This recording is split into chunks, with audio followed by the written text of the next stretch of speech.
Bharat Ratna Visvesvaraya summary इन हिंदी। मोक्षगुंडम विश्वेश्वरैया जी का जन्म मैसूर राज्य के कोलार जिले के अंतर्गत मुद्देनहल्ली नामक छोटे से गांव में हुआ था। इनके माता पिता बहुत गरीब थे। उनमें पढ़ाने लिखवाने की शक्ति नहीं थी। फिर भी विश्वेश्वरैया के मन में पढ़ने की लगन थी।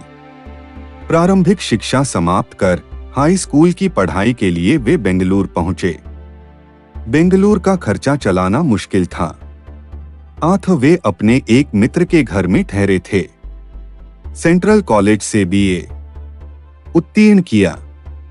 इस कॉलेज के अंग्रेज प्रिंसिपल की सिफारिश से विश्वेश्वरैया की पूना में इंजीनियरिंग की शिक्षा प्रारंभ हुई। छात्रवृत्ति भी मिली।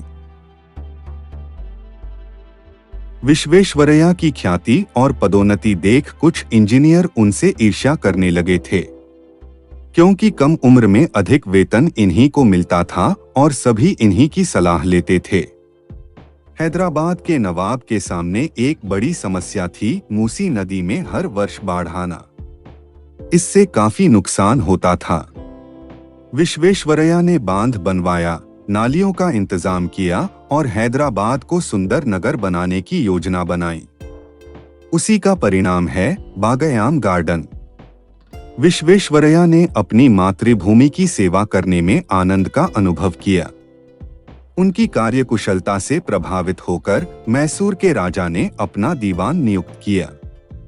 अपनी योजनाओं से इन्होंने मैसूर का नक्शा ही बदल दिया।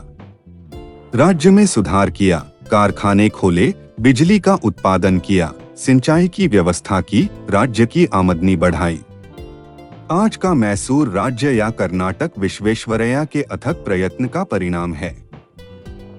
सन 1955 में भारत सरकार ने उन्हें सर्वोच्च उपाधि भारत रत्न से विभूषित किया। विश्वेश्वरैया एक कर्मयोगी थे, समय के पाबंद तथा परिश्रमी थे। उनका मानना था कि भारतीय आलसी होने के कारण आज अन्य देश प्रगति कर रहे हैं। सेवा भाव को वे पवित्र मानते थे। उनका चरित्र आदर्शपूर्ण था। उनमें अहंकार नहीं था। वे सदा देश के विकास का सपना देखा करते थे। और ऐसे कर्मयोगी का निधन 14 अप्रैल 1962 को बेंगलुरु में हुआ।